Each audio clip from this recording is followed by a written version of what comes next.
লন্ডনে তো কোনো সরকারি হোটেল নাই যেখানে হয়তো এই আলোচনাটা সবই বেসরকারি হোটেল।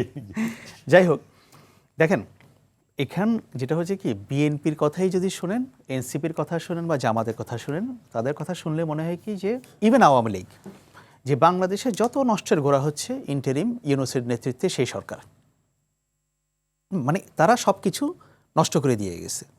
এখন এনসিপিও বলে যে তারেক রহমানের সঙ্গে বৈঠক করে সেখানে প্রফেসর ইউনূস ক্ষমতা হ্যান্ডওভার করে দিয়ে আসছে। আবার রাশেদ খান রাও বলেন যে এটা ছিল এনসিপি সরকার ছিল। বাস্তবতা কি?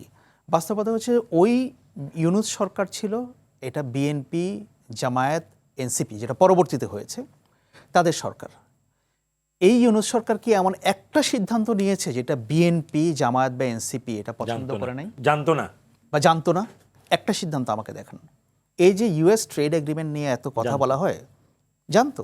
এনসিপি জানতো না ভাই। হ্যাঁ, এনসিপি জানা না। আরে এনসিপি তো করিয়েছে এই চুক্তি, এনসিপি জানতো না মানে? এনসিপি করে ঠিক না না, খুব সুন্দর হয়েছে। কিন্তু জানতো যে এরকম একটা চুক্তি হচ্ছে, সবাই জানতো। কিন্তু এখন দোষটা হচ্ছে ইউনূস সরকারের।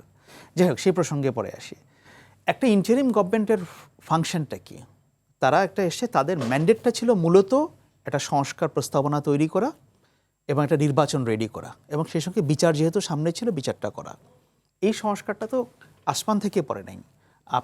আমরা তো সবাই দেখেছি যে 5ই আগস্ট অভ্যুত্থান পরবর্তী সময়ে বাংলাদেশের সংবিধান কি হওয়া উচিত, কি কি থাকা উচিত, ওগুলো রাস্তায় রাস্তায় লিখে দিয়েছিল মানুষ, গ্রাফিটিতে লিখেছিল না? সেগুলো তো বইও আছে, পাবে না, এখনও আছে বিভিন্ন জায়গায়। এখন আপনি যদি আমাকে ব্যক্তিগতভাবে বলেন যে আমি রাশেদ খানের সঙ্গে খুবই ডিসএগ্রি করি এই ব্যাপারটাতে, যে আমি ব্যক্তিগতভাবে মনে করি যে গণভোটটা হওয়ার দরকার ছিল না, এটা আমার ব্যক্তিগত অভিমত। কিন্তু যখন গণভোট হয়ে গেছে, আপনি এটার রায়কে আপনি অস্বীকার করতে পারেন না। এটা হয়ে গেছে, এবং আপনি যদি মনে করেন যে ভাই আমাকে 4টা প্রশ্ন দিলেও কেন, আমি কোনটা বুঝলাম, বাংলাদেশের মানুষ এত বোকা না। এই দেশের মানুষ এটা অভ্যুত্থান করেছে। বাংলাদেশের ইতিহাসে সবচেয়ে কঠিন এবং ইস্পাত কঠিন শাসককে তারা হটিয়েছে, রাস্তায় নেমে এসছে। সো বাংলাদেশের মানুষ না বুঝে গণভোট দিয়েছে, ব্যাপারটা তা না। আপনি হয়তো মানুষ 4টা এই হ্যাঁ এই হলে কি হবে, সে হলে কি হবে, বাট মানুষ মোটা দাগে বুঝেছে যে এগুলো হলে দেশে পরিবর্তন হবে। People want a change. এই যে চেঞ্জ, এই শব্দটার মধ্যেই তো সব কিছু লুকানো আছে না? এটাকে যদি আপনি এক্সপ্লেন করেন, তাহলেই তো সেই সংস্কার প্রস্তাবনাটা পাবেন। তাহলে বিএনপির এত অস্বস্তি কেন এটা মানতে? মানে বিএনপি কেন সেটা মানছে না বা মানবে না? আমি মনে করি যে হয়তো তারা মানবে, আরও পরের দিকে গিয়ে আরও কিছু অ্যাকোমোডেট করবে। কিন্তু এই অস্বস্তিটা তাদের কেন তৈরি হয়েছে? আমি তো কোনো রিজন দেখতে পাচ্ছি না। তো এখন ইউনূস সরকারকে আপনারা বলবেন যে এটা বিএনপির লোক আছে। হ্যাঁ, বিএনপির লোক ছিল, খলিল সাহেব শিশির বলেছেন, এবং একই সঙ্গে সেটা কিন্তু ফ্যাকচুয়ালি কারেক্ট। এবং একই সঙ্গে আমরা এটাও জানতাম যে হ্যাঁ, অভ্যুত্থানের যারা লিডারশিপের সঙ্গে জড়িত ছিলেন তাদের প্রতি প্রফেসর ইউনূসের একটা সফট কর্নার ছিল। এটাও একেবারে কিছু না। লন্ডন বৈঠকে তারেক রহমানের সাহেবের সঙ্গে ওনার কী হয়েছে? কিছুই হয়নি। উনি লন্ডনে যাচ্ছেন, তারেক রহমান সাহেব দীর্ঘ 18 বছর দেশের বাইরে ছিলেন, এবং প্রফেসর ইউনূসের সঙ্গে ওনার কোনো সরাসরি কথা হয়নি, সাক্ষাৎ হয়নি।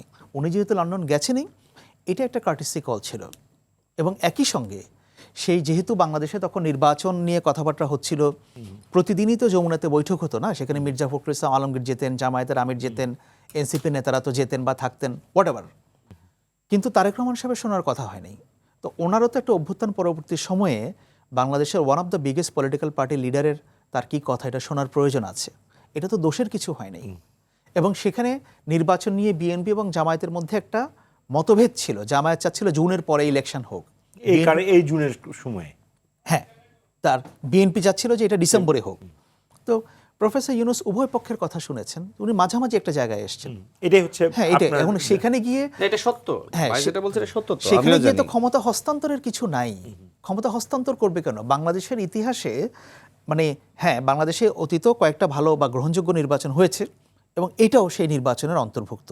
এবার যে নির্বাচনটা হয়ে গেল, আপনার অল্প কিছু টুকিটাকি বিভিন্ন জায়গায় ঝামেলা থাকবে, কিন্তু সেটা ওভারঅল হয়তো নির্বাচনের ফলাফলের উপর খুব প্রভাব বিস্তার করবে না। কিন্তু এখন ব্যাপার হচ্ছে যে এই যে আপনারা পরস্পরকে দোষারোপ করতে গিয়ে বিগত ইন্টারিম সরকারকে টেনে নিয়ে আসছেন, আমি বলি কি জানেন, সবাই না মরা সাপকে একটা করে বাড়ি দিতে পছন্দ করে। সাপ যখন ফনা তুলে থাকে তখন কেউ বাড়ি দেয় না, যখন সে মরে পড়ে থাকে সবাই একটা করে বাড়িতে। তো ইউনূস সরকারের অবস্থা হচ্ছে এই, বিএনপিও তাই বলছে, এনসিপিও তাই বলে, ক্ষণে ক্ষণে জামাতও তাই বলে। এটা হচ্ছে আমার আন্ডারস্ট্যান্ডিং। মরা সাপের উপর বাড়ি দিতে খুব আরাম লাগে। শিশির, আপনি এতক্ষণ কিন্তু মরা সাপের উপরে বাড়ি দিয়েছেন, কোনো উত্তর দিবেন?